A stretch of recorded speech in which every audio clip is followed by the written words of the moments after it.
প্রিয় দর্শক এবং শ্রোতা, আপনাদের সবাইকে আমন্ত্রণ জানাচ্ছি জীবন গল্প অনুষ্ঠানে। আমি আরজি কিবরিয়া আপনার সঙ্গে রয়েছি। অনুষ্ঠানটি যিনি আমার সঙ্গে আছেন তার সাথে আপনাদের পরিচয় করিয়ে দেব। কি নাম আপনার?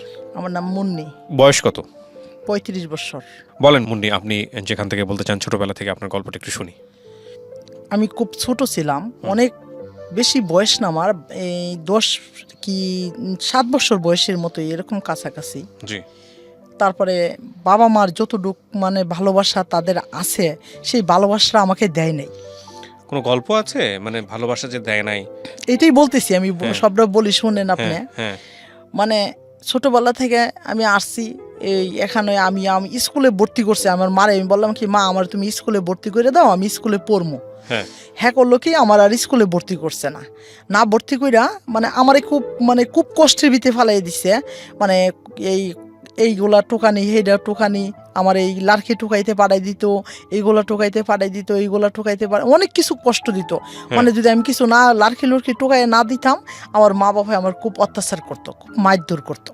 আচ্ছা। হ্যাঁ, মারধর করতো। পরে আমি এখান থেকে আমি আমার মারে কইতাম, আমি তো এখন বর্তমানে বড় হয়েছি, আমারে যদি তুমি একটু কষ্ট মষ্ট করে স্কুলে ভর্তি করে দিতা তাহলে আমি স্কুলে পড়তাম। আমার স্কুলে পড়তাম, আমি স্যারের কাছে গেছি, হেডমাস্টার স্যারের কাছে গেছি। পরে স্যারের বলছি যে স্যার আমার মা তো আমার স্কুলে ভর্তি করে না, আমার আব্বু আমার স্কুলে ভর্তি করে না। তারপর কি হলো? হেডমাস্টার স্যারের কাছে বলছি, পরে উনি বলতেছে তোর মারে লয়ে তোর বাবারে লয়ে গেছে, যদি এখন আনতে পারোস তাহলে তুই স্কুলে পড়তে পারবি। ওকে। স্কুলে যখন ভর্তি করে না, পরে স্যারের হেডমাস্টার স্যার আমরা পরিচিত আমগো এলাকার। স্যারের বলতেছি, স্যার আপনি তো আমগো এলাকার মানুষ, তা আমার স্কুলে কেন ভর্তি করেন না? আমার তো মন চাই স্কুলে পড়তে, আমি ছোটো একটা বাচ্চা, আমার একটু স্কুলে পড়ান। তুই তোর মারে বাবারে আনতে পারস না? আমার মার কাছে যদি যাই আমি স্কুলে পড়বো, আমার মা আমার ধরে খুব মারধর করে, আমার ভাই বোনরা খুব মারধর করে। আমার আব্বাও না, আমার আব্বার কাছে যদি বলি আব্বা তুমি আমার স্কুলে ভর্তি করে দাও, আমি স্কুলে পড়বো। হ্যাঁ, আমার আব্বাই করতো কি, তোর মার কাছে কোকা, যদি তোর মা কেউ তুই স্কুলে ভর্তি করতে, স্কুলে তুই পড়তে পারবি। আর আমি যদি আমার আম্মারে কইতাম, মা আমার এক জোড়া জুতা কিনে দাও, হ্যাঁ আমার এক জোড়া জুতাও কিনে দিত না, কয় জুতা পাও দিয়ে দিয়ে জমিদারের মতো আরতি। আসলে নিজের মা মানে আপন মা যদি মা সন্তানেদের সাথে এরকম করে, আমি কোনোদিন জীবনে কখনো। আপনার কি সামর্থ্য ছিল? আপনাদের পরিবারের সামর্থ্য ছিল? খুব ছিল। মানে আমার আব্বারা খুব আগেরই অনেক বড় লোক মানুষ, খুবই ভালো মানুষ, মানে অনেক পয়সা আর কি আমার আব্বার। তারপরে আমি কইতাম কি, আব্বা আমার এক জোড়া জুতা কিনে দাও। আমার মারে কইতাম, কত জুতা পিন্ধা রাস্তায় ঘুরতি আর মানুষের দেখাইতি। আর আমি কি ফলাবান মানুষ, আমি কি দেখামো? দেখানি তো আমার কোনো কিছু নাই। তারপরে এগুলা বলতাম। তারপরে এরকম করতে করতে অনেক বছর ধরে মানে আমি বাড়িতে থাকছি, আর আমার কইতো কি এইগুলা টোকাই আনগা, এইগুলা টোকাই আনগা, এই মানে অনেক জায়গাতে আমারে পাঠাই দিত। আর হ্যাঁ ছেলে মেয়ের কোনো কিছু কইত না। আমার তো মা, নিজেরই মা, মানে হেরও তো সন্তান, এইগুলো তো আমার ভাই বোন, হেরও আমার দেখতে পাতো না। আমার বড় বোনরা মানে খুব অত্যাচার করতো, হেরও খুব অত্যাচার করছে আমার মা। আমার মাটা খুব মানে একটা দরজার মহিলার মতো বললে হয়, এরকম মানে খুব অত্যাচার করতো আমারে। আমি বলতাম কি, মা তুমি যা আমার সাথে এরকম করো, আমি বললাম এরকম একটা দিন আইব তুমি আমার জীবনও সয়ে দেখতে না, আমি অনেক দূরে যাবো গা তোমার কাছ থেকে, মানে এমন দূরে যাবো গা, পরে লাস্টে তুমি কান্না করতে করতে জীবনটা শেষ হয়ে যাবো। এরকম বলতাম আমার মারে। তা আমার মারে যদি বলতাম, তারপরে আমার মা কইতো কি, মানে আরো বেশি অত্যাচার করতো আমার। একদিন আমি এই লাড়কি টুকাই দিছি না, পরে আমার আম্মায় আমার করছে কি, একটা মানে হাতে কামড় দিয়া একের মাংস নিচ্ছে একবারে। আপনার মা? হ্যাঁ, আমার আম্মা। আপনার তখন বয়স কত? এই সময় 7 বছর বয়স। আপনার ভাই বোন ছিলেন কয়জন? আমার 5 বোন 2 ভাই। আপনি আপনার পজিশন ভাই বোনদের মধ্যে? ভাই বোনে মানে কেউই লেখাপড়া করে না। আপনি ছোট বড় মেজো কোনটা ছিলেন? হ্যাঁ, আমি মানে আমার বড় বোন আছে 2 জন। আচ্ছা। আর এই সবার মানে 3-4 জন আমার বড়, আর আমি এই যে হেগুলার সবগুলার ছোট। ওকে, ঠিক আছে, বলেন তারপর আমি বড় বোনের কাছে বলতাম, আম্মা আমারে মারে, এরকম করে এরকম করে। বাকি সব বোনের সাথে কি এরকম করতো নাকি শুধু আপনার সঙ্গে? আমার সাথে এরকম করতো। আমি বুঝতে পারতেছি না মানে এরকম কেন করতো। আপনার বাবা কি করতেন পেশায়? আমার আব্বা আগে ইজারাদারের ব্যবসা করতো, বিলের পিসারি করতো। আচ্ছা। আর পরে মাঝে মামলা মোকদ্দমা নিয়ে এসব ঘোরাঘুরি করতো আর কি। এগুলা করতো, মানে আগে মানুষের উকিলই বলতো মানুষে, মানে এরকম কাজ করতো, মানে অনেক নাম দাম আর কি ছিল, এখনো আছে নাম দাম আছে। তারপরে লাড়কি কামড় দিচ্ছে পরে, তারপরে আমি বলতেছি কি, আমার যে এরকম অত্যাচার করো তুমি আমার আর কোনো সময় পাইতা না, এমন জায়গায় জামুগা কোনোদিন খুঁজে, মানে আমি আমার মারলে আমি খুব কান্না করতাম, খুব কান্নাকাটি করতাম। তারপরে হ্যাঁ খালি তাকাই থাকতো আর রাগে খালি ফুলতো দূরে দূরে। পরে এরকম কষ্ট মষ্ট করে এরকম পড়ে রয়েছি। আরেকদিন কি করছে দেখতেছি যে বাড়িতে মানে 2 দিন ধরে বাড়িতে যাইতে চাইতেছি না, ওনা দূরে মাছ দূর করবো এরকম লার্কি মুরকি টোকাইছে না, ও বিষয় মনে আমার মাছ দূর করবো না। আমার ছোটো বোনটারে দেখলাম কি একটা ফিরে দিয়ে ইটা মারছে, ইটা দিছে। পরে করলো কি আমি কইতেছি কি আমার ইহারা যদি পিড়ি দিয়ে ইটা দিতে পারে তাহলে আমি তো আজকে 2 দিন ধরে বাড়িতে যাই না, তা আমার জানি কি পরিস্থিতি করে, আমার তো মনে মাইরেই ফেলাইব। আমার কাছে এরকম লাগতেছে। আমি তারপরে করলাম কি একটা মহিলা ছিল মানে আমাদের দেশের বাড়িতে, হ্যাঁ রে কইতেছি কি দেহ তো খালা তুমি তো জানো আমার আম্মা কীরকম মানুষ, আমার বাপটা কীরকম, আমার ভাই বোনগুলা কীরকম, আমার সবাই মারে দুইরা, আজকে তোমার এনে আমার একটু জায়গা দাও, আমি তোমার এনে থাকবো, পরে আমি কালকে তোমার এখান থেকে অনেক দূরে যাবো গা। আচ্ছা ঠিক আছে তুই আজকে রাত্রে থাক। পরে হ্যাঁ করলো কি আমার কয়টা পানি ভাত দিছে, পানি ভাত দিছে। পরে এটি খাইছি, খাইয়া না এখানেই শুয়ে রইছি। পরে এখন আমার এক জোড়া সোনার রিং আছিল আর কি, ছোট ছোট, এই সময় অনেক সস্তা ছিল জিনিস। তারপরে আমারে করলাম কি এই জিনিসগুলার আমি কইলাম কি খালা তুমি আমার এই জিনিসগুলা কিনে নিবা, কি করবি এটি বেচ্চা। আমি এর কাছে 40 টাকা বিক্রি করে ফেলাইলাম। 40 টাকা বুঝি না তো আমি ছোটো মানুষ, 40 টাকা বিক্রি করে ফেলাইছি। 40 টাকা বিক্রি করছি। পরে তারপরে আমি কইতেছি অনেক জিজ্ঞাসা সকাল হইছে, পরে জিজ্ঞাসা করতেছে তুই কই যাবি, আমি কই আমি জানি না কই যাবো, আমি কিচ্ছু বলতে পারি না, আমার বাড়ির অত্যাচার আমার ভালো লাগে না, মানে খুব কষ্ট হয় আমার, এত অত্যাচার আমার ভালো লাগে না। এরকম কান্নাকাটি করতেছি, অনেক এরা অত্যাচার করে আমার খুব সহ্য হয় না। ভাই বোন যারা আছে সবাই অত্যাচার করে, আমার আব্বু অত্যাচার করে, আর আমার মা তো আসি। তারপরে কি করলাম একা একা এখান থেকে বাড়ি থেকে বের হইয়া মানে ধর্মবাসা থেকে মোহনগঞ্জ পর্যন্ত আসলাম। ওই বয়সে বের হয়ে গেলেন? বাইরে এসে বললাম মানে অত্যাচার সহ্য হয় না আমার, মানে এখান থেকে আমি কোরআন শরীফ পড়ে বাইরে উঠছি আর কি, মানে লেখাপড়া করতে পারলাম। বয়স কত আপনার সে মনে হয় এই সময় আমার বয়স 11 বছর চলে। আপনি কোথায় যাচ্ছেন কি অবস্থা কিছু জানতেন নাকি জাস্ট এমনি বাসা থেকে? না আমি এখন বাসা থেকে বের হয়ে পড়ছি। ওকে। আসছি পরে আমি চিন্তা ভাবনা করলাম আমি কই যাবো না যাবো কইতে পারি না, মানে আমি যদি মরেও যাই আমার কোনো দুঃখ নাই, আমার যদি মৃত্যু হয় আমার কোনো দুঃখ নেই, গেলে এত অত্যাচার আমার ভালো লাগে না। তারপরে আমি বাইরে হচ্ছি, পরে আস্তে আস্তে কইরা ধর্মবাসা থেকে মোহনগঞ্জ ট্রেন পর্যন্ত আসছি। পরে আমার খুব ক্ষুধা লাগছে, কান্নাকাটি করতেছি বসে বসে। ছোটো মানুষ, আমার একটা প্যান্ট পরা ছিল আর একটা জামা পরা ছিল, আর কিচ্ছু ছিল না আমার শরীরে। পরে আমি আল্লাহ আল্লাহ কইরা সবসময় আমি আল্লাহরে জপতাম আর আল্লাহরে কইতাম কি আল্লাহ আমার এত কষ্ট হয়, আমার তুমি মৃত্যু করে দাও, আমি মরে যেতে চাই, আমি আর ভালো লাগে না এই দুনিয়ার ভিতরে থাকতে, আমার খুব কষ্ট হয় এই দুনিয়ার থাকতে, আমার অনেক অত্যাচার হয়, আমার মা বাবা আমার দেখতে পারে না, কেউই দেখতে পারে না, মানে যদি বাড়ি থাকলেও আমি যদি কোনো যদি মারাও যেতাম আমার কেউ খুঁজতেও যেত না, খুঁজে আনলেও আমার খুব মারধর করতো, খুব অত্যাচার করতো। তারপরে আমি এরকম করতে করতে পরে আমি মোহনগঞ্জ ট্রেন পর্যন্ত আসছি। পরে এখন আমি খুব ক্ষুধা লাগছে, ক্ষুধার্ত হলে আমি কান্নাকাটি করতেছি আর হাঁটতেছি। আমি আজকে যদি আমি ট্রেনের তলে পড়ে মারাও যাই আমার কোনো দুঃখ নাই, কেন আমার অনেক খুব খারাপ লাগে, আমার খুব কষ্ট হয়ে জায়গা। আল্লাহর কাছে প্রশ্ন করি আমি কি আল্লাহ আমার আজকে মৃত্যু দিবা, নাইতে আমার কোনো জায়গাত কিছু করবা, একটা না একটা কিছু করবা। আল্লাহর সাথে খুব সময় আমি কথা বলতাম। তারপরে আমি করলাম কি এখান থেকে রেল স্টেশনের সামনে আইসা, এখন আমার পিছনে পিছনে একটা মহিলা, আমি জানি না মহিলাটা কি, আমি জানি না মহিলাটা করলো কি একটু করলাবাজি নিয়ে আসছে। পরে মহিলাটা কি করবো করলাবাজিতে আমি জানি না, মানে আমি কইতেছি কি খালা আমার না খুব খিদা লাগছে, কি তোর খিদা লাগছে তুই কই যাবি, আমারে কইতেছে, আমি কি জানি না আমি কই যাবো, আমি বলতে পারি না কই যাবো, তুই আয় আমার সাথে। আমার একটা ফুস্টিলে নিয়ে গেছে নিচে। পরে এই খালাটা আমার না এক মুঠ ভাত কিনে দিছে, 2 টাকার ভাত কিনে দিচ্ছে। 2 টাকার ভাত যখন কিনে দিচ্ছে, পরে এই 2 টাকার ভাত আমি না মানে কিভাবে যে খাইতেছি আমি নিজেও বলতে পারতেছি না। পরে আমার একটু করলা ভাজি দিছে, করলা ভাজিটা দিয়ে আমি বাটি খাইতেছি, খাইতে আমার পেটটা ভরছে। পরে তারপরে আমি ট্রেনে উঠছি, মানে আমি এই জিনিসটা চিন্তা করলাম না, আমি বাচ্চা মানুষ, আমি যে ট্রেনে উঠছি আমি কই যামু না যামু কি করবো এসব কিছু ভাবতেছি না। মানে আমি এখানে উঠেই উঠছি পরে এখন টেন্ডও সাইডে দিছে পরে আমি বলতেছি এখন এক পাও পিচ্ছাই এক পাও আগাই, আমি কই একবার ট্রেনে থেকে পড়ে যাবো আর একবার কই মৃত্যু তো মানুষের, মরলে তো মানুষের কি হয় না হয় তো আল্লাহ ভালো তো বুঝি আল্লাহ, সাহস পান না। হ্যাঁ সাহসটা পাইতেছি না, আমি পড়ে যাবো গা। মানে একবার আমি পাও দিয়ে দিছি, মানে পড়ে যাইতেছি গা, এর ভিতরে আল্লাহর কি একটা হুকুম, একজন হুজুর ট্রেনের থেকে মানে ট্রেনের সামনে থেকে দেখতেছি মানে গাইবি উনি দাঁড়াই রইছে পরে আমার পিছন সামনে থেকে আমার ডাক্কা দিয়ে পিছনে ফালাই দিছে। আচ্ছা, পিছনে যখন ফালাই দিছে পরে আমি কইতেছি আসলে আমি মরতেও পারলাম না, ওই লোকটা কইতে গেছে, আমি এই জিনিসটাও বুঝতে পারতেছি না উনি যেন আমার ডাক্কা মারছে, আমি যে বুঝতে পারতেছি কে ডাক্কা দিছে। আমি কই ট্রেনের পিছনে থেকে চলতি ট্রেনে থেকে আমার কে ডাক্কা দিব। করলাম কি এই ট্রেনে থেকে আমি আর পড়লাম না, লাফ দিয়ে মানে এখান থেকে আর পড়লাম না, হাতে হাতে এখানে বসা এই কান্নাকাটি করতেছি, একা একা কান্নাকাটি করতেছি পরে বসে কান্নাকাটি করতেছি। একটা মহিলা একটা মহিলাটা আমি বাতাস করতেছে আর কি, পাংখা দিয়ে বাতাস করতেছে, মানে আমারে বসতে দিতেছে না।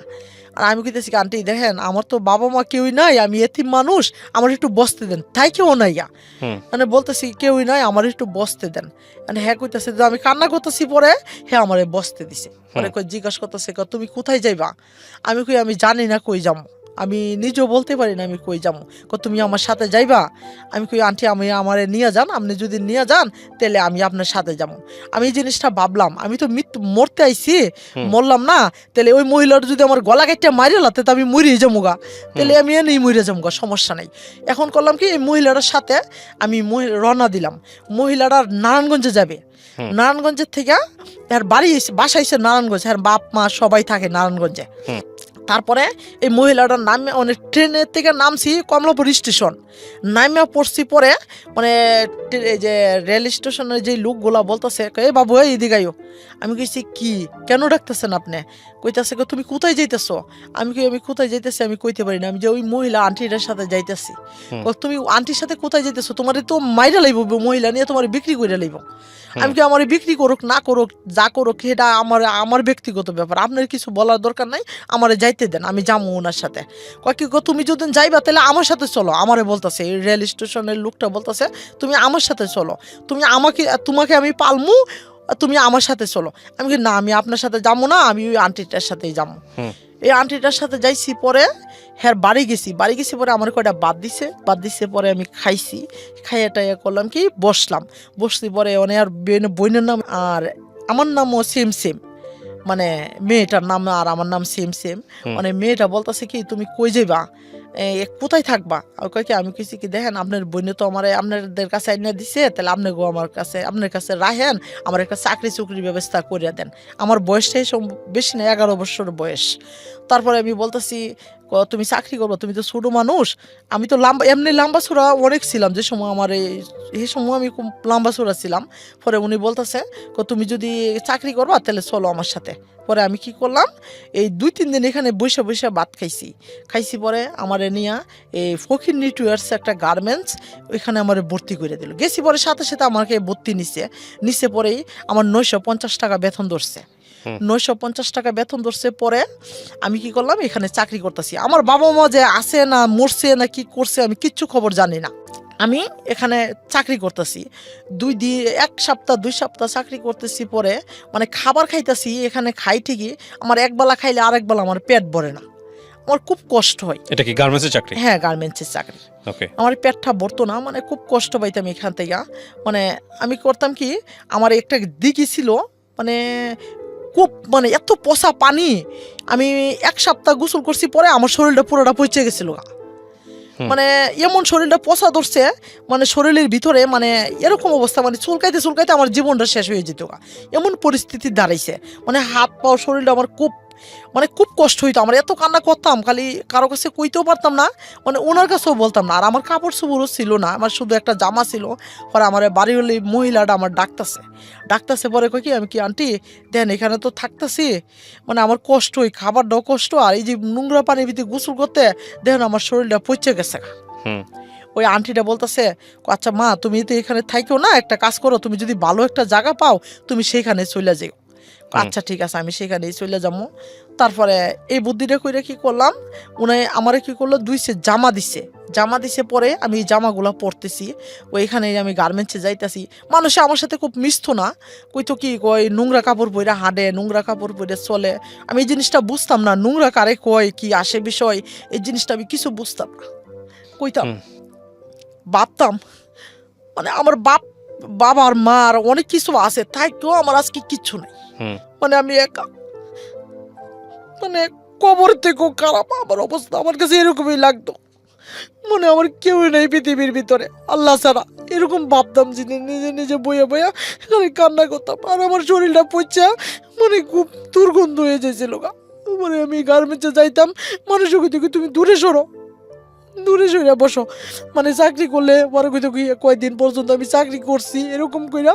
পরে আমি ডাক্তারের কাছে গেলাম, ও কিছু ওষুধ খাইছি, বুঝি না, ছোট মানুষ বুঝি না, এই শরীরটা পচে পরে আস্তে আস্তে পরে একটা ডাক্তারটা খুব ভালো ছিল, উনি বলতেছে মা তুমি একটা কাজ করো, তুমি এই ওষুধগুলো খাই, আমার টাকা দেওয়া লাগতো না। আমি কিন্তু আন্টি আঙ্কেল দেখেন আমার তো এমনি মা নাই বাপ নাই, আমার কেউ নাই, আমি এখানে তাই মানুষও আমার কিরকম জানি করে। পরে শরীরটা কিছু সুস্থ হয়েছে আমার, সুস্থ হয়েছে পরে আমি কইতেছি এই শরীরটা লইয়া মানে কয়দিন ডিউটি করতেছি, মানে ওনারে বলতেছি আন্টি আপনার এখানে তো অনেক কষ্ট হয় খাবারের, আমারে আমি অন্য জায়গায় যদি ঠিক করি আপনার এখান থেকে যাই লেগা, ওই যেই মহিলাটা মানে কোনা বিপদের বন্ধু যে থাকে তার পাশে গেলাম সবসময় পাশে দাঁড়ানোর দরকার, তা ওনার কাছে আমি থাকতে পারি নাই।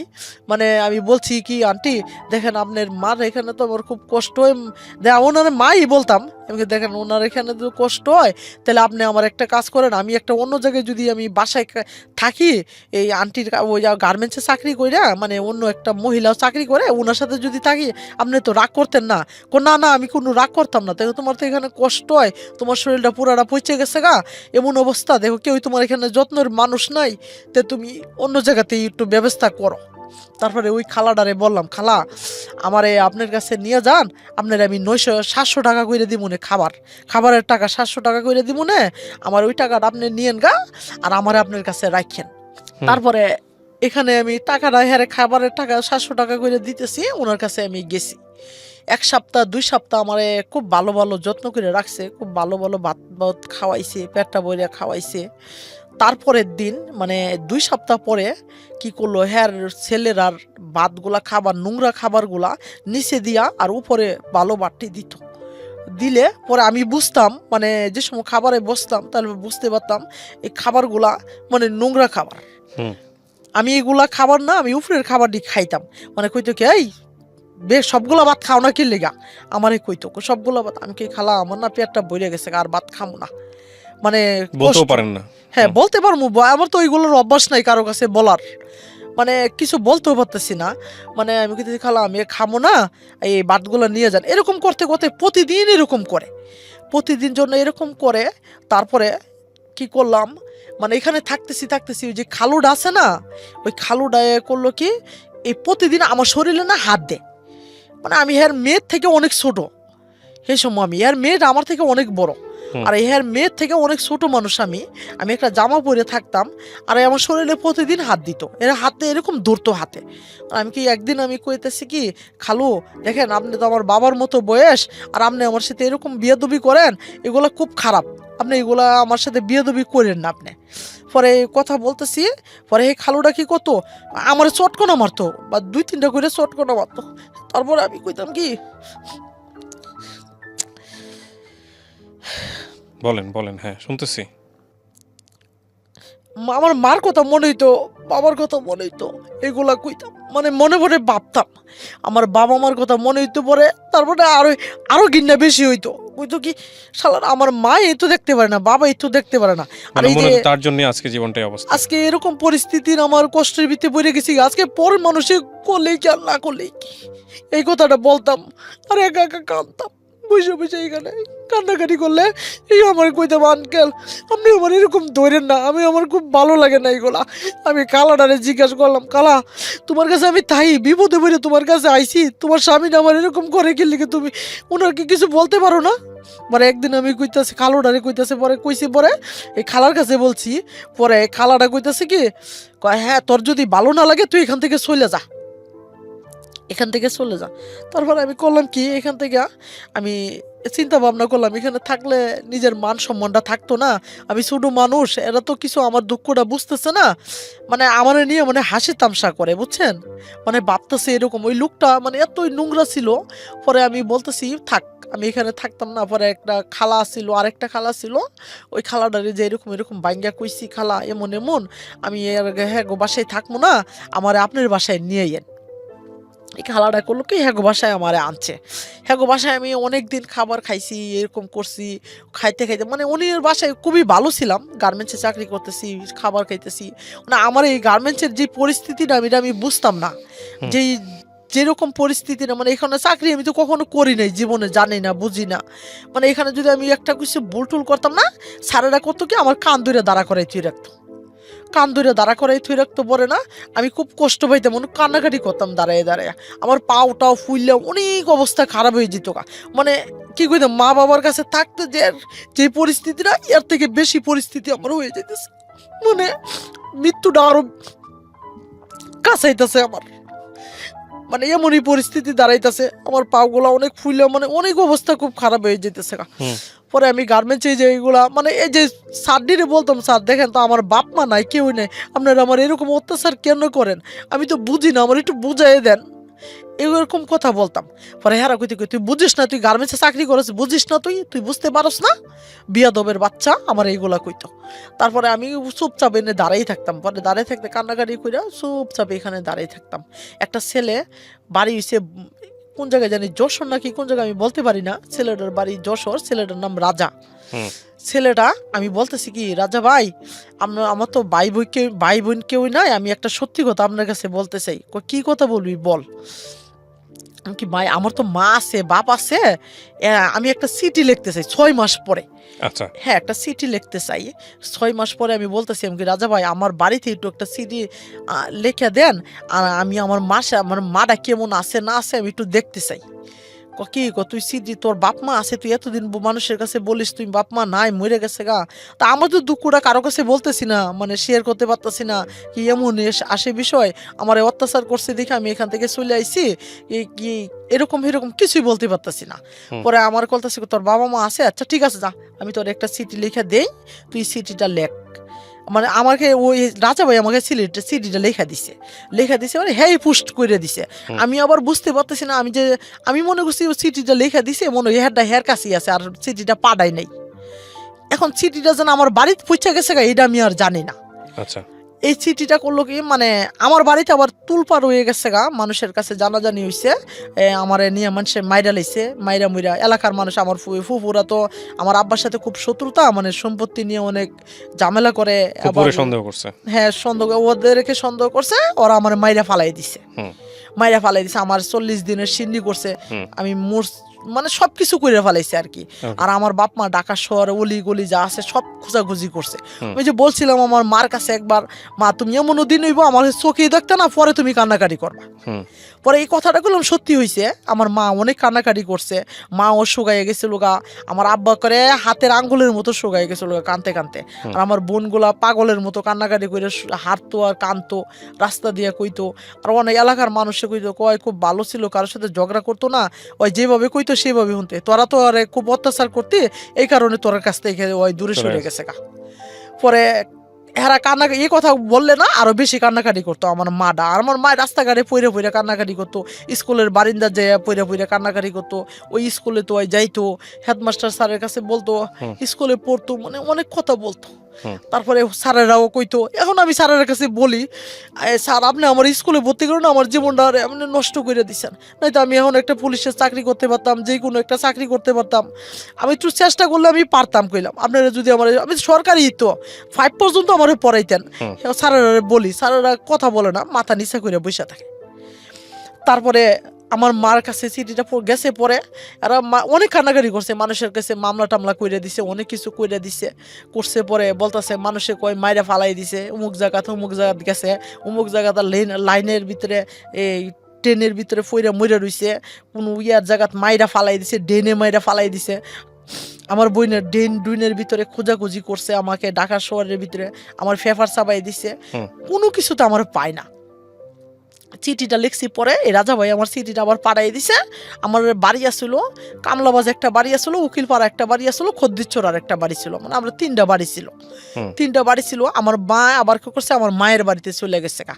এই আমার থানার পাশাপাশি আমার একটা বাড়ি, আর উকিলপাড়া মানে কোর্টের সাথে আমাদের আরেকটা বাড়ি। তারপরে এই বাড়ি থেকে মানে এখান থেকে আমার মা কি আমার মেয়েটারে এখান থেকে হারাইছি, আমি এখানে থাকতাম না, এখানে থেকে মানে আমার মার বাড়ি চলে গেছে। মার বাড়িতে চলে গেছে পরে আমার বড় বোন এখানে থাকতো একা একা থাকতো। পরে বড় বোনে কইছে কি, হঠাৎ করে আমার বড় বোনের কাছে চিঠিটা যায় পড়ছে। চিঠিটা পড়ছে পরে আমার বড় বোনে অনেক খুশি হয়েছে দেখিয়া, মানে হ্যাঁ কোরআন শরীফ পড়তে বসছিল, কোরআন শরীফ বন্ধ কইরা মানে হ্যাঁ খুশির টেলা পানির উপর দিয়ে দূরতে বাড়ি চলে গেছে। পরে শাহনাজ তো মরছে না, ওই এখনো জীবিত আছে। কোন জায়গায় আছে?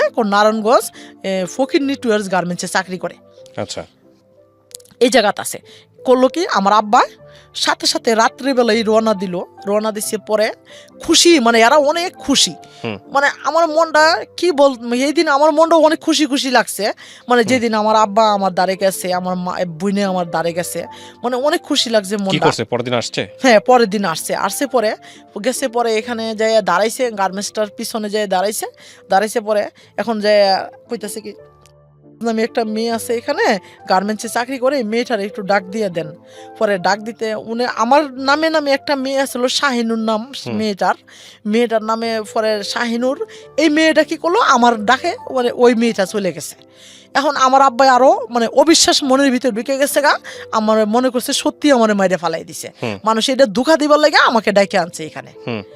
পরে এখানে কি করলো আমার আব্বা, পরে আমি করলাম কি, ওই যে রাজা ওই আবার নাস্তা খাইতে গেছিল, ওই রাজা ভাই করছে কি নাস্তা খাইতে গেছে। পরে জিজ্ঞাসা করতেছে কি, আমার আব্বাই বসে বসে কান্নাকাটি বলে করতেছে। পরে রাজা ভাই জিজ্ঞাসা করতেছে কার জন্য কান্নাকাটি করতেছে। বাবা আমার এখানে মেয়ে আছে নামে, মেয়েটা গার্মেন্টসে 5 তলা চাকরি করে। পরে কইতেছে হ্যাঁ আমি চিনি তো মেয়েটারে, এটা কি আপনার মেয়ে? হ্যাঁ এটা আমার মেয়ে, দাঁড়ান আমার মেয়েরে আমি পাঠাইতেছি।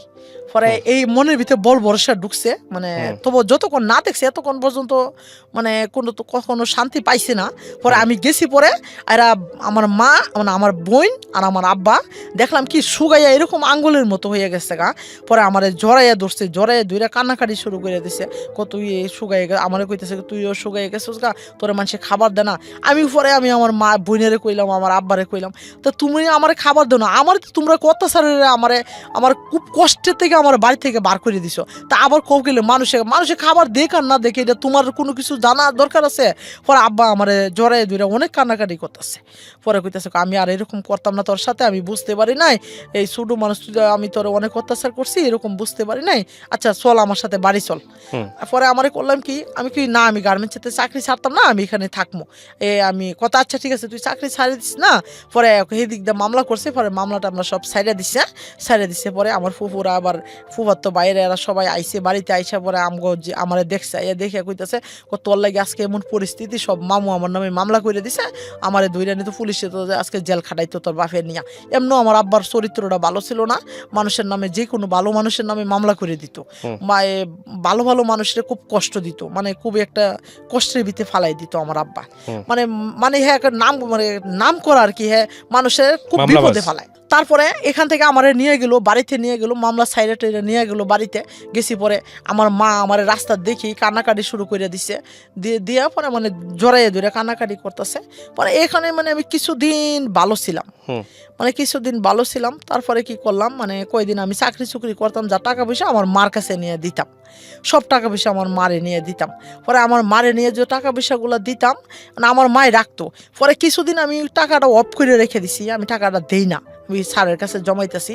এই যে আমি এই গার্মেন্টসে চাকরি করতেছি, মানে স্যারের কাছে আমি টাকাটা পয়সাটা রাখতেছি। পরে স্যারের কইতাছে কি, তুই যে টাকা পয়সাটা তোর মারে দিস না, তো তুই জানি তো তোর কপালে কত দুঃখ কষ্ট, আমি তো সবটাই জানি, তাহলে তুই টাকা পয়সাটা দিস না, তুই আমার কাছে টাকাটা রাখিয়া দে।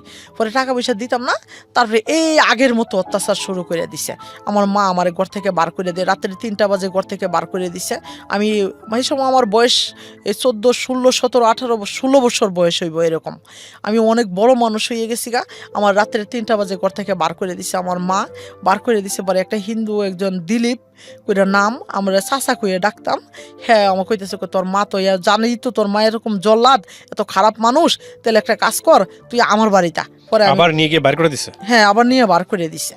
পরে বার করে দিছে, পরে আমার এই দিলীপ প্রতুপ করে ডাকতাম, হ্যাঁ আবার করছে কি হ্যাঁ গো বাড়ি আমার নিয়ে গেছে। নিচে পরে রাত্রটা এখানে থাক, মাসি কইতাছে তুই এখানে থাক রাত্রটা, এখানে থাকিয়া তুই জেনে মন চা তুই এখানেই চলে যাইস। পরে আমি কিছু আচ্ছা ঠিক আছে।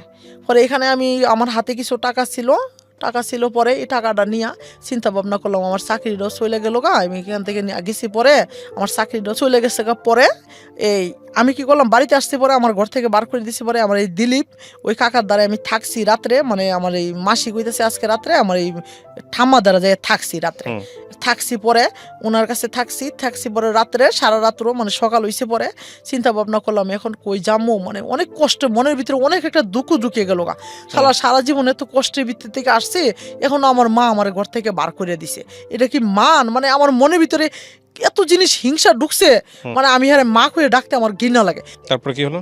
তারপরে আমি কি করলাম, এখানে আমার এই যে জামা কাপড় গুলা লইয়া আমি কি করলাম, মানুষে করতেছি কি যে চিটাগাং ভালো ভালো গার্মেন্টস আছে, চিটাগাং আমার এখানে বলতেছে, একজন লোকে বলতেছে চিটাগাং যদি যাস তো এখানে তুই চাকরি করতে পারবি, এখানে ভালো গার্মেন্টস আছে। আমার বোন একটা রাঙামাটি থাকে, মানে আমার বোনের বাড়িতে আমি আর যাইলাম না রাঙামাটি, আমার বোনটা আরো বড় জল্লাদ ছিল।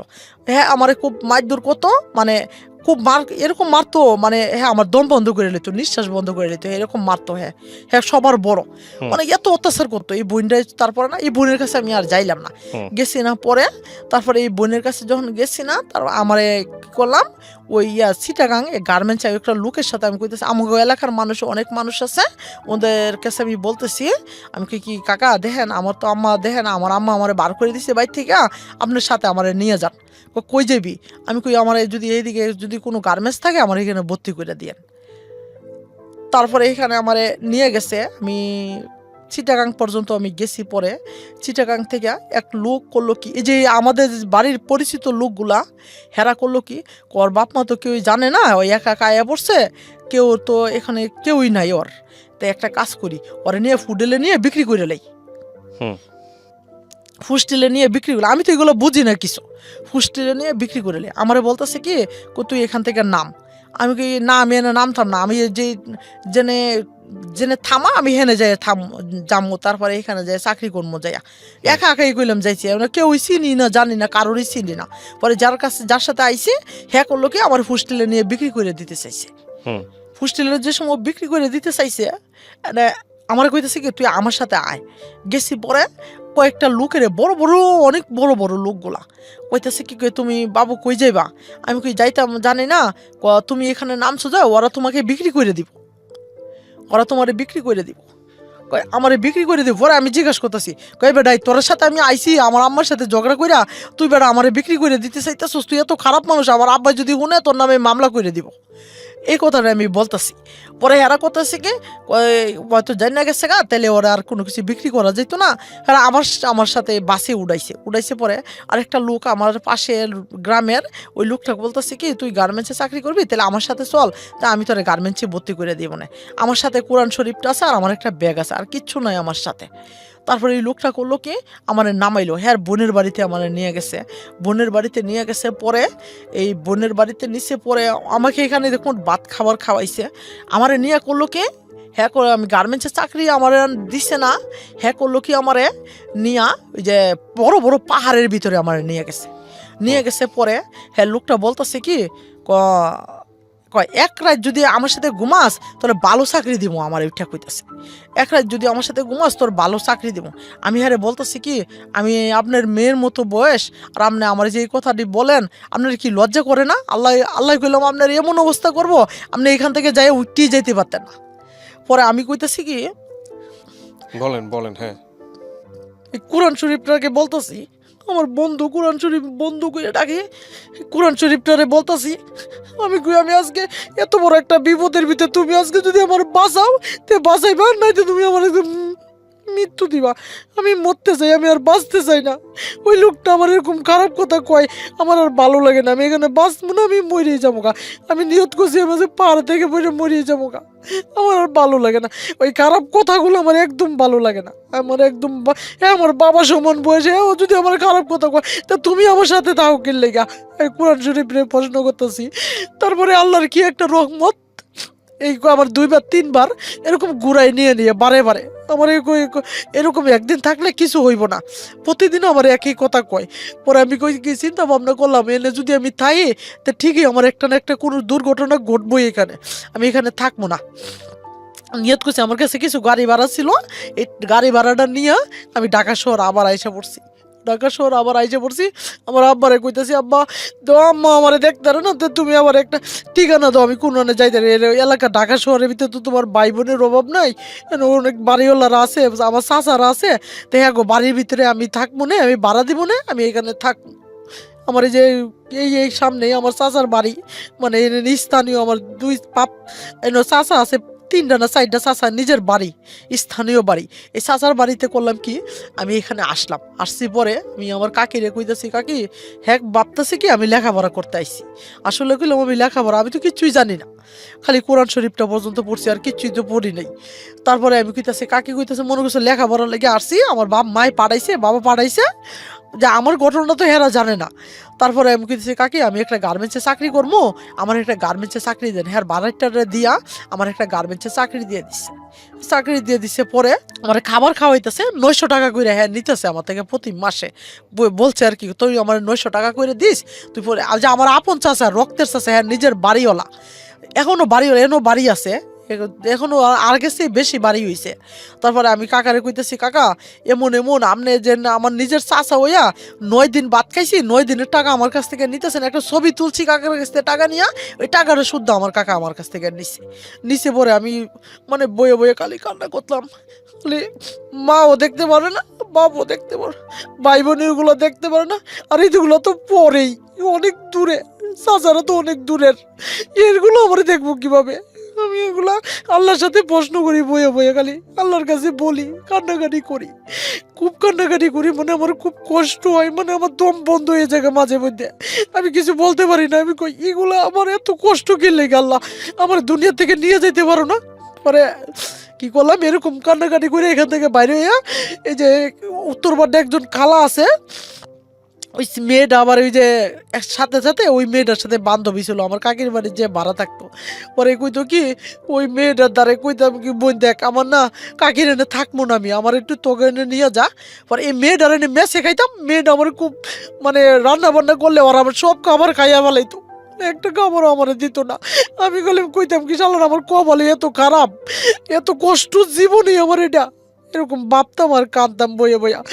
পরে কাঁদতাম, পরে না ওইটা খালা দেখতো, এই পাশে বইসা থাকতো, খালাটা থাকতো, ওই খালাটা কইতেছে কি, তুমি যদি এই আমার এনে থাকবা, তুই আমার এনে থাইস, তুই 700 টাকা করে দিস, তুই যেটা মনে চা তুই সেটাই খাইস। আমি আচ্ছা ঠিক আছে খালা, তোমার দ্বারা আমি থাকবো। খালা দেওয়া আমার তো কেউই নাই ধরতে গেলে, তো তোমার কাছে আমি থাকবো, তোমার কাছে আমার রাখো। ওই খালাটার এনেও খাইতাম, পেট ভরতো, খাইতাম যাই খাইতাম, আমার যদি রিজিকে যা জুটতো আমি তাই খাইতাম। মানে যদি না পেটে আমার নাও ভরতো, আমি দোকান থেকে আবি যাবি খাইয়া থাকতাম। এই যে এই গার্মেন্টসটা চাকরি করতাম, যে আপনার সামনের গার্মেন্টসটা, এখানে আমি এখান থেকে চলে আসছি, পরে এখানে আমি চাকরি লইছি। যে এই বস কইরা নাম একজন, উনি ওনার কাছ থেকে কি করতাম, মানে খুব খুব আদর করতো, নিজের বোনের মতো আদর করতো, মানে অনেক আদর করতো। কিছু টাকা পয়সা ওনার কাছে আমি জমাইতাম, জমাই অনেক টাকা জমাইছি, 10-12 হাজার টাকা জমাইছি। জমাই কইতো কি, তুই টাকা পয়সা নিয়ে কি করবি, এই টাকারই কারোর নিয়ে দিস না তো, আমার কাছে রাইখা দে। এই টাকাগুলো হের কাছে, স্যারের কাছে রাখতাম, টাকাগুলো আমার রাখতে পারে না। আমি মানে খুব ভালো হইতাম, কইতো কি আমার টাকা পয়সা তো উনি রাখে, তো যেখানে আমি থাকতাম আমার খাবার খাইয়ে পেট ভরতো না, মানে আমার কষ্ট হইতো, মানে আমি লম্বা ছোড়া মানুষ, আমার যে খাবারটা সেই খাবারটা খাই আমার পেটটা ভরতো না। একদিন আমার 12টা বাজে 12:30 বাজে ছুটি হয়েছে। পরে আমি করলাম কি, আমার এই একজনের বাড়ি, আমি যার বাড়িতে আমি থাকতাম তার বাড়ি গেছি। পরে আমি কই আজকে আমার তো অনেক মানুষের কাছে খাইছি, পেট ভরে না, নিজের হাতে আমার কইছে ভাত নিয়ে যেতে, বুঝছেন? আমি বাটি নিলাম, অনেকগুলো ভাত নিছি। পরে বাড়ি ডারে মনে করেন অনেক চাপে বসছি, বাড়ি ডারে নিজে ইচ্ছা স্বাধীনতা বসছি, বাড়ির ডারে বইরা আমি অনেকগুলো তরকারি নিছি, অনেকগুলা ভাত নিছি নিয়ে আমি কইছি, আজকে আমি পেটটা বইরা ভাত খামো। আমি মনে মনে কইতাছি, এই দিন আমার 12টা বাজে ছুটি হয়ে গেছে গা। ছুটি হয়েছে পরে আমি করলাম কি, 12টা বাজে ছুটির পরে এখানে আমি বাইরেছি। পরে আমি একজন খালা আছে আমার বাড়ির পাশে, এই খালাডারে আমি কইতেছি কি, খালা আজকে তোমার ঘরে আজকে রাত ইটকু গানে আমি শুই এনে মানে আমারও কেমন জানি লাগতেছে শরীরটা। মানে আমি যে হ্যাঁ বাসায় যে এ সময় আমার বয়সটা বেশি না, এই 19 কি 20 এরকমই হইতে পারে, 19 আর 20 এরকমই হইতে পারে, মানে আমি বেশি বলি না, মানে এরকম সেম ওই 11টা বাজে ছুটি হয়েছে পরে আমি হ্যাঁ বাসা যাই, আমি একটু শুইছি। মানে আমি কইতেছি কি, খালা আমার তো খিদা লাগছে, তাহলে বাটি খাই। ভাতগুলারে কি করলাম ভাই বিশ্বাস করতেন না, আমি সবগুলা ভাত খাইছি, মানে একটা ভাতও রাখছি না, আমি সবগুলা ভাত খাইছি। মানে আমি কিভাবে খাইছি আমি নিজেও কইতে পারি না, আমি জানি না। মানে আমি দুনিয়া থেকে আমার শেষ বিদায়, মানে আমার জীবনের ফার্স্ট, মানে আমার শেষ বিদায় আমার কাছে লাগছে, এরকমই লাগছে কিনা আমি জানি না। তাই আসলে সেই দিন আমার শেষ বিদায় ছিল জীবনের ফার্স্ট। পরে কি করলাম, আমি খাবারগুলা খাইছি। পরে করলাম কি, অনেক বড় একটা চৌকি খাটের উপরে আমি যে শুইছি। পরে খাটটা থেকে মানে আমার যে কি জানি একটা ইটা মারলো, মানে ফিসকা মাইরে ফালাই দিছে। পরে আমি একটা ওয়ালের সাথে বাড়ি খেয়েছিলাম, আমার মাথাটা 2 ভাগ হয়ে গেছিল মাথাটা 2 ভাগ হয়েছে। পরে না মানে 3-4 ঘন্টা পর্যন্ত আমি কিছু জানি না, আমি কিছু বলতে পারি না। পরে হেরা বলছে, সবাই মানুষে বলছে, এলাকার মানুষে কইছে মেয়েটা মারা গেছে, সবাই জানছে মেয়েটা মারা গেছে, আসলে মেয়েটা নাই। পরে হেরা ভাবছে, ওরা অনেক কানাকাটি করতেছে, ওরা কয় কার মাইয়া না কি আসে বিষয় মরে গেছে কেন থাকিয়া, তো এই মেয়েটারে অনেক কি করবো না করবো, মানে এই কথাটা মানে আল্লাহ আমার কি দিক দিয়ে বাঁচাই রাখছে আমি জানি না, আল্লাহ পাক রাব্বুল আলামিন জানে, আমি বলতে পারি না। আল্লাহ রাসূল আমার সাথে সবসময় থাকে, এই জিনিসটা আমি বিশ্বাস করি, কারণ আমি নিজের চোখেও দেখছি। কেন পরে সেদিন আমি ভাবছি আমি হেরা তো সবাই জানতো, আমি তো কিচ্ছু জানি না। পরে 3 ঘন্টা পরে, আচ্ছা মুন্নি, আমি আপনার গল্প অনেকক্ষণ ধরে শুনতেছিলাম। হ্যাঁ, আমি আপনাকে কিছু প্রশ্ন করি, প্রশ্নগুলো করে উত্তর দিলেই আমার মনে হয় আমি গল্পটা বুঝতে পারবো। আপনি কি আপনার বাবা মার সঙ্গে থাকেন এখন? না, এখন আমি থাকি না। বাবার সঙ্গে কোনো যোগাযোগ আছে আপনার? আছে, মানে আমি বাড়িতে যাই, যোগাযোগ আছে না, আমি ওদেরকে বাবা বলে, আমি আমার বাবারে বাপ ডাকি না, আর আমার মারে আমার বেশি আমার অন্তরের থেকে মা কইয়া ডাকি না। আপনার সংসার আছে? হ্যাঁ, আমার সংসার আছে। সংসার ঠিক আছে? আপনার সংসার ভালো আছে? সবাই ঠিক আছে। আপনার ছেলে মেয়ে আছে? হ্যাঁ, আমার 2 ছেলে 1 মেয়ে, এক ছেলে মাদ্রাসায় পড়ে। আচ্ছা, আপনার এই গল্পটা আপনি কেন বলতে চাইলেন লাখ লাখ মানুষকে? আছে আমার মনে থেকে, মানে আমার বাবা মার প্রতি একটা ঘৃণা জমে গেছে আমার মনে একটা কষ্ট জমে গেছে মানে এইগুলা কষ্টগুলো আমার বলার জন্য আমার খুব, মানে আমার আরো আগ্রহ ছিল, আরেকবার আপনারে ফোন দিছিলাম এই কথাগুলো বলবার জন্য। আমাকে একটু বলেন যে আপনি বলছেন আপনার আগ্রহ মনের কষ্ট দূর করার জন্য, আপনারা এই ভাই বোনদের মধ্যে কারোর সঙ্গে কি আপনার বাপ মায়ের সম্পর্ক খারাপ হয়েছে নাকি শুধু? না, কারোর সম্পর্ক খারাপ নেই, হেরারে অনেক ভালোবাসে। আচ্ছা, তো তাদের সম্পর্ক তাদের মধ্যে কারোরই খারাপ হলো না, শুধু আপনার সঙ্গে খারাপ হলো কেন? এইটা আমি জানি না, আমি বলতে পারি না আমার সাথে কেন এই প্রশ্নটা আমি এখনো জিগাই আমার মারে আমার বাবারে, আমি জিগাই, আচ্ছা আমি তোমার সাথে কি দুশ্মনী করি? মানে আমি 5 ওয়াক্ত নামাজ পড়ি, কোরআন শরীফ পড়ি, আমার বাপ মা জীবনে নামাজ পড়ে না, কোরআন শরীফ কিচ্ছু পড়ে না, আল্লাহরে ডাকে না, মানে আল্লাহর উপরে আর কথা বলে। আমি আসলে গল্পর শেষ দিকে এসে কয়েকটা কথা একটু বলি। একটা যেটা হচ্ছে যে এটা সায়েন্টিফিক্যালি প্রুভড যে সব সন্তানকে এক চোখে দেখা যায় না। যদিও আমরা একটা কথা বলি যে বাবা মায়ের চোখে সব সন্তানই সমান, এই কথাটা সম্পূর্ণই ভোগাস এবং এটা চরম সত্যি কথা না। বাবা মা সব সন্তানকে একই নজরে দেখেন না এবং সবাইকে পছন্দ করেন, সবাইকে ভালোবাসেন। ভালোবাসা ওনার প্রতিও ছিল, নইলে উনি যখন প্রথমবার বের হয়ে আসছিলেন, তারপরে ওনার বাবা মাও যখন ওনাকে রিসিভ করে নিয়ে আসলো পাগলের মতো, যখন ওনার জন্য অপেক্ষা করতেছিল, তো এগুলো অবশ্যই ভালোবাসা। কিন্তু আচরণগত যে ব্যাপারগুলো, ধরেন উনি হয়তো ওনার ভাই বোনদের মধ্যে একটু ব্যতিক্রম ছিল, উনি হয়তো ওনার ভাই বোনদের মধ্যে একটু অন্যরকম ছিল, যেটা হয়তো ওনার বাবা মা মেনে নিতে পারে নাই। তো এই যে ব্যাপারটা, সেখান থেকে ওনার সাথে যে আচরণগুলো হয়েছে, ওনার দৃষ্টিকোণ থেকে সেটা খারাপ আচরণ। এখন এই খারাপ আচরণের জন্য ওনার জীবনে যেটা হয়েছে, সেখানে ব্যালেন্স করাটা খুব দরকার ছিল। ব্যালেন্সটা প্রথমত বাবা মায়ের জায়গা থেকে আসা উচিত ছিল, কারণ উনি যেহেতু বাচ্চা শিশু, উনি যেহেতু বোঝেন না, ওনাকে বারবার বোঝানো উচিত ছিল। তবে আমি আপনাকে একটা প্রশ্ন করতে চাই, মানে শেষ বেলায় এই প্রশ্নটা করেই আমি শেষ করবো। এই যে আপনি বাড়ি থেকে বের হলেন বাবা মায়ের অত্যাচারে, বের হয়ে কি আপনি ভালো জীবন করতে পারছেন? বের হওয়াটা কি আপনার জন্য ঠিক হয়েছে? আপনার কি মনে হয়? আমার ভালো হয়েছে বের হইয়া। কিভাবে ভালো হয়েছে? এখানে যে আপনি আমার এত মানুষের দ্বারা নির্যাতিত হয়েছেন, এত মানুষের দ্বারা আপনি নিগৃহীত হয়েছেন, এতবার আপনার মান সম্মান রক্ষা করতে গিয়ে বিভিন্ন রকমের প্রশ্নের শিকার হতে হয়েছে, মানুষের প্রত্যেকটা পদে পদে আপনাকে খারাপ চোখে দেখেছে, এটা কি ভালো বলে? এটা খারাপ বলছি, এটা ঠিক আছে, ভালো ভালো হয়েছে না তো। আমার বাবা মার কাছে থাকলে আমি এতদিন আমি মারা যেতাম, আমি ওদের কাছে আমি না, কিন্তু সত্যিই এখানে মুক্তি সহনীয় পেতাম। ব্যাপার আছে। একটা যেটা হচ্ছে আপনার যে আচরণগুলো আপনার বাপ মা করতো, সে আচরণগুলো আপনার কোনো সমস্যা ছিল কিনা না, বা আমার আপনার, কোনো সমস্যা ছিল না। না না, এখানে একটা কথা বলি, ব্যক্তি মানুষ হিসেবে কখনোই নিজের সমস্যাটা দেখা যায় না। না, আমার আপনি যে বলতেছেন আমার সমস্যাটা ছিল, আপনি আমার মা এখনো জীবিত আছে, নাম্বারও আমার কাছে আছে, কেন আমার খালি জিজ্ঞাসা করেন কেন আমার সাথে এরকম ব্যবহারটা করতো, খালি এই যে আমার মার সাথে কেন, আমার মা আমার এখনো বলে আমি এই অত্যাচারটি করছি আশি বিষয়ে, এখনো কান্নাকাটি করে। আপনি আমার প্রশ্নটা আপনি যদি পাইতে পারেন আমার মার সাথে কথা হয়তো বলতে পারেন। ব্যতিক্রমী একটা গল্প যেটা আপনার সঙ্গে ঘটেছে, খুব দুঃখজনক। তবে আমি শেষ বেলাতে একটা কথা বলবো সবাইকে, যে সন্তানের প্রতি সব সন্তানের প্রতি একই রকম আচরণ করা এটা উচিত হবে না। কেউ খুব এক্সেপশনাল হয়, কেউ খুব ব্যতিক্রমী হয়। ব্যতিক্রমী সন্তানকে ব্যতিক্রমীভাবেই মানুষ করতে হবে। এটা আমাদের বাবা মায়েদের অনেকেরই শিক্ষা থাকে না, অনেকেই অনেক সময় আমরা পেরে উঠি না। তবে সন্তানের জন্য সবচাইতে নিরাপদ আশ্রয়স্থল হচ্ছে পরিবারই। পরিবার থেকে বের হওয়া যাবে না। পরিবার থেকে বের হয়েও জীবনটা সুন্দর হয় না, অনেক প্রতিকূল অবস্থার মধ্যে পড়তে হয়। সে প্রতিকূল অবস্থার মধ্যে উনিও পড়েছেন। আর পরিবারে যারা সন্তানদেরকে লালন পালন করছেন, 5-6টা সন্তানের প্রত্যেকে আলাদা আলাদা চরিত্রের অধিকারী হবে, সেটা মাথায় রেখে প্রত্যেকের সাথে প্রত্যেকের মতো করে ব্যবহার করা উচিত। এটা হচ্ছে আমাদের গল্প। যদিও ওনার গল্পটা একেবারে প্রান্তিক পর্যায়ের খুব সাদামাটা মানুষের গল্প, কিন্তু এই গল্পের মধ্যে অনেকগুলো বাঁক আছে। এই গল্পেরই অন্যরকম চরিত্র হয়তো বা একটু ক্লাসিফাইড গ্রুপের কাছে যদি আমরা যাই। তবে এটা ঠিক যে পরিবার থেকে অনেকেই অনেকভাবে বঞ্চিত হন, বিশেষ করে সন্তানরা। অনেক বড় বড় অভিযোগ থাকে পরিবারের প্রতি, এবং সেই অভিযোগটার পেছনেও অনেক বড় যুক্তি থাকে। সেই যুক্তি থেকে সন্তানের যাতে ক্ষতি না হয়, কারণ সন্তানের ক্ষতি হলে দিন শেষে বাবা মায়েরই ক্ষতি, সেই জিনিসটা যেন আমরা মেনে চলি। অনেক ভালো থাকুন। আজকের মতো এখানেই শেষ করছি। শুভরাত্রি।